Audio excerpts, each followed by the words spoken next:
හයි guys අදම මොල්ට අරගෙනාවේ perfect world රසිකෝ හැමෝම මග බලාගෙන හිටපු මූවිය එකේ පළවෙනි කොටස. ඇලෙක්ස් ඒජන්ට් ඉමෝටල් වර්ල්ඩ් එකේ තරගයට යන්න කලින් ජියාව හමුවෙන්න ගියත් ඒ ආදරණීය මොහොත මැදදී ඇලෙක්ස් දකින මාරක හීනය මොකක්ද? ජියාගේ ජීවිතේ අනතුරේ හෙළන ඒ බියකරු දර්ශනය සහ ඇලෙක්ස්ගේ අතේ මැකී යන රහස් සලකුණ පිටුපස තිබෙන අභිරහස මොකක්ද? මේ හැමතේම දැනගන්න වීඩියෝ එක අවසන් වෙනකම්ම අපිත් එක්ක රැඳිලා ඉන්න. හරි ගයිස් එහෙනම් අපි යමු අද වීඩියෝ එකට. එපිසෝඩ් ස්ටාර්ටින් සීන් එකේදී ඇලෙක්ස් අර මාරක ඒජන්ට් ඉමෝටල් වර්ල්ඩ් එකට යන්න කලින් තමන්ගේ ආදරවන්තිය වන ජියාව හමු වෙන්න යනවා. ඉතින් ලස්සන මල්බෙරි ගසක් යට මෙයාලා දෙන්න සතුටින් ඉන්න අතරතුර ඇලෙක්ස්ට මාරක හීනයක් පේනවා. ඒ හීනෙන් පෙනෙන්නේ මුළු පළාතම විනාශ වෙලා ඇටසැකිලි ගොඩවල් මැද ජියාව කවුරු හරි හිර කරගෙන ඉන්න විදිහ. ඇලෙක්ස් ජියාව බේරගන්න යද්දී කවුරු හරි ඇලෙක්ස්ගේ බඩ හරහා අතක් දානවා දකිනවා. මේක අනාගතයේ වෙන්න යන විනාශයක පෙරනිමිත්තක්ද? ජියා ඇලෙක්ස් ඇහැරවල අහනවා ඇයි එකපාරටම ගල්ුනේ කියලා. ඇලෙක්ස් ජියාව බය නොකර මම අර තරගය ගැන හිතලා පොඩ්ඩක් කලබල වුණා කියලා බොරුවක් කියනවා. ජියා ඇලෙක්ස් වෙනුවෙන් හදපු ලස්සන ඇඳුම් ටිකක් අඳින්න දෙනවා. ඇලෙක්ස් ඇඳුම් අඳිනකොට එයාගේ අතේ අමුතුම සලකුණක් මතුවෙලා ආයෙත් නැති වෙලා යනවා. ජියාට ඕන උනේ ඇලෙක්ස් ඒ මාරක තරගයට යන්න කලින් ලස්සන මතකයක් ඉතිරි කරන්නයි. ඉතින් ඇලෙක්ස් අඳපු ඇඳුම් එයාට හරියටම ගැලපෙනවා දැක්කම ඇලෙක්ස් විහිළුවට වගේ කියනවා ඔයා මගේ ඇඟේ මිනුම් හරියටම දන්නවා වගේ. ඒ කියන්නේ ඔයා මාව ගොඩක් මතක් කළා නේද කියලා. ජියා ඒකට හරිම ලස්සන උත්තරයක් දෙනවා. මම ඔයා වෙනුවෙන් ඕනම දෙයක් කරනවා කියලා. ඊට පස්සේ ජියා ඇලෙක්ස් නගරේ ඇවිදින්න එක්කන් යනවා.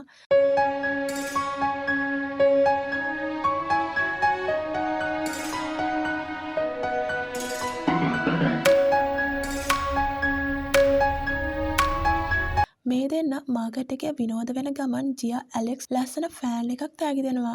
අවසානයේ ඔවුන් යන්නේ ඒ නගරයේ තියෙන පූජනීය වෘක්ෂය වෙන ට්‍රී ඔෆ් ලයිෆ් ගාවටයි. ජියා කියනවා ඔවුන්ගේ ආරක්ෂිත දේවදූතයා නැති වෙලාවේ ඔවුන්ව ආරක්ෂා කරන්නේ මේ ගහ කියලා. ජියා මේ ගසෙන් ප්‍රාර්ථනා කරන්නේ ඇලෙක්ස්ට අර මාරක තරගෙන් ජයග්‍රහණය ලැබෙන්න කියලායි. හැබැයි ඒ ආස්සේ මාරක අනතුරකුත් ළඟ එනවා.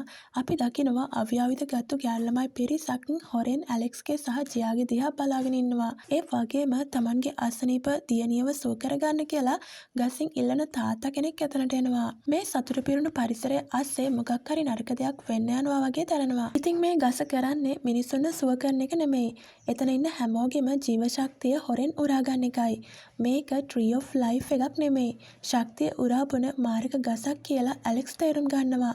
ඔන්න ඔය අතරේ අර හොරෙන් බලාගෙන හිටපු ගෑනු ළමයි කල්ලිය එකපාරටම ටෙලිපෝට් ෆෝමේෂන් එකක් හදලා ඇලෙක්ස්ව නගරේ පාළු පැත්තකට අරගෙන යනවා. ජියා මේ කල්ලිය කවුද කියලා අඳුන ගන්නවා. ඇලෙක්ස් පාළු තැනකට ගියාම අර ගෑනු ළමයි ටික වට වෙනවා. එක ඇසක් තියෙන දරුණු ගෑනු ළමයෙක් ඇලෙක්ස්ට මාරක ප්‍රහාරයක් එල්ල කරනවා. හරි ගයිස් අපි බලමු සටන් ජවනිකා වලින් පිරලා තියෙන කතා විස්තරات මොනවද වෙන්නේ කියලා.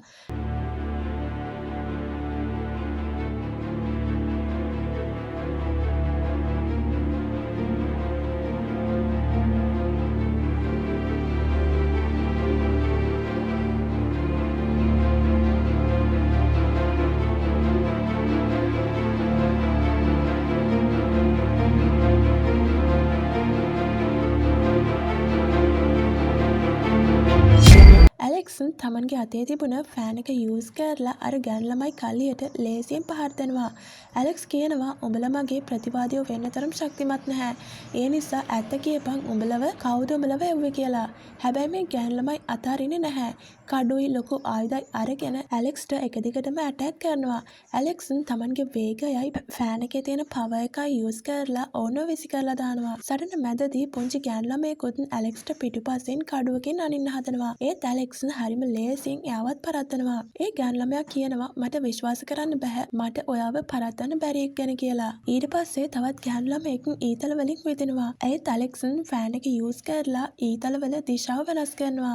අවසානයේ ඔවුන් හැමෝම එකතු වෙලා ඉන්ෆිනිටි ෆ්‍රීසන් කියන මාරක ෆෝමේෂන් එකක් හදනවා. ඒකෙන් මතුවෙන විශාල ගලක් ඇලෙක්ස් අල්ලගෙන අහසට අරගෙන යන්න පටන් ගන්නවා. ඒ වගේම අර ගෑනු ළමයි දෙන්නෙක් එකතු වෙලා ඇලෙක්ස්ට දරුණු විදියට පහර දෙද්දී ඇලෙක්ස් තේරුම් ගන්නවා මේ ෆෑන් එක විතරක් මෙයාලට මදි කියලා. එයා වහාම තමන්ගේ රීන්කානේෂන් ටෙක්නික් එක සහ බ්‍රෝකන් ස්ටාර් ටෙක්නික් එක පාවිච්චි කරලා ඒ හැමෝම විසි කරලා දානවා. ඉතින් ඔන්න මේ වෙලාවෙම තමයි ජියා එතනට දුවගෙන එන්නේ. එයා ඇවිල්ලා අර ගැන් ළමයින්ට අණ කරනවා ඇලෙක්ස්ට ඇටැක් කරන එක නවත්තන්න කියලා.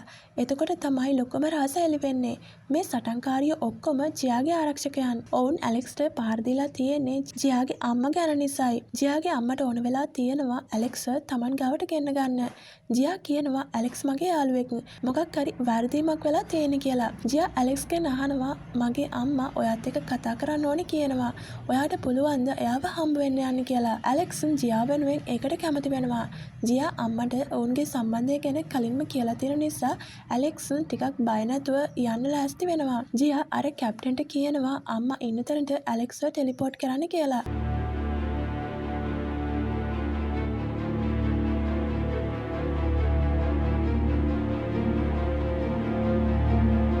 ඉතින් ඇලෙක්ස් ජියාගේ අම්මව හම්බ වෙන්න මාලිගාවට ගියාම එයාට ආයෙත් මාර්ගදර්ශනයක් පේනවා. ඒ දර්ශනේ ඉන්නේ ජියාගේ අම්මා. එයා මොකක් හරි බියකරු සත්වයකින් බේරිලා දුවනවා ඇලෙක්ස් දකිනවා. ජියාගේ අම්මා ඇලෙක්ස් ගැන හැමදේම දන්නවා. එයා කියනවා ඔයාලා දෙන්න පොඩි කාලේ ඉඳන් යාළුවෝ කියලා මම දන්නවා. මල්බෙරි ගහ යට උන දේත් මම දන්නවා. හැබැයි ඔයා දැන් මෙහෙන් යන්න ඕනේ කියලා. ඇලෙක්ස් පුදුම වෙලා අහනවා ඇයි ඔයා මාව යවන්න හදන්නේ කියලා. එතකොට ජියාගේ අම්මා දෙන උත්තරේ හරිම භයානකයි. ජියා ඉක්මනින්ම ලොකු පරීක්ෂණයකට මුහුණ දෙන්න ඉන්නවා කියලත් ඇලෙක්ස් එතන හිටියොත් ජියාගේ ජීවිතේ අනතුරේ වැටෙනවා කියලත් එයා අනතුරු අඟවනවා. ඉතින් ජියාගේ අම්මා කියන්නේ මේ නගරේ පූජකවරිය. එයා කියනවා තමන් කවදාවත් නගරයට හෝ තමන්ගේ දුවට නරකක් වෙන්නට දෙන්නේ නැහැ කියලා. එයා කවියකින් ඇලෙක්ස්ට පැහැදිලි කරනවා ජියාව බේරගන්න නම් ඇලෙක්ස් එයාගෙන් ඈත් වෙන්නම ඕනි කියලා. මේ අතරතුර කිසිම දෙයක් නොදන්න ජියා තමන්ගේ ලස්සන ඇඳුම් ඇඳගෙන ඇලෙක්ස්ට පෙන්වන්න හරිම සතුටින් බලාගෙන ඉන්නවා. ඉතින් ජියා තමන්ගේ අලුත් ඇඳුම් ඇඳගෙන හරිම ලස්සනට මාලිගාවට එනවා.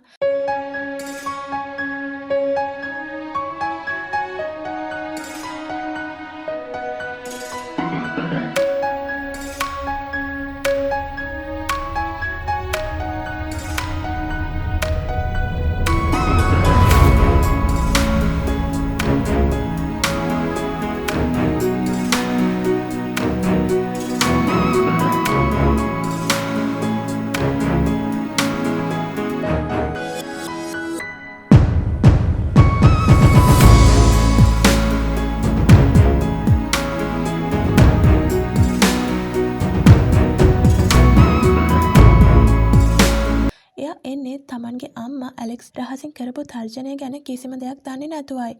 ජියාගේ ආරක්ෂිත කැප්ටන් ජියාට කියනවා ඔබතුමියට හෙට ලොකු පරීක්ෂණයක් තියෙනවා.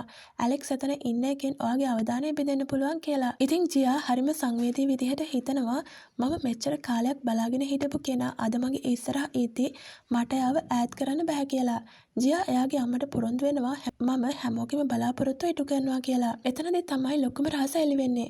ජියා කියනවා හෙට තියෙන සක්සෙෂන් සෙරමනි එකෙන් පස්සේ එයා නගරේ පූජකවරිය විදිහට වැඩ බාර ගන්නවා කියලා. ජියා ඇලෙක්ස් එතනින් එක්කන් ගියාට පස්සේ ජියාගේ අම්මා මාලිගාවේ තියෙන හරිම භයානක රහස් කාමරයකට ඇතුළු වෙනවා. හරි ගයිස්, ඉතින් පර්ෆෙක්ට් වර්ල්ඩ් මේ මූවි එකේ කොටස අවසන් වෙන්නේ පළවෙනි කොටස අවසන් වෙන්නේ මුළු කතාවම උඩි අටකුරු කරන බියකරු හෙළිදරව්වකින්. ජියාගේ අම්මා අර රහස් කාමරයට ගියාම එතන ඉන්නේ මාරක රාක්ෂයෙක්.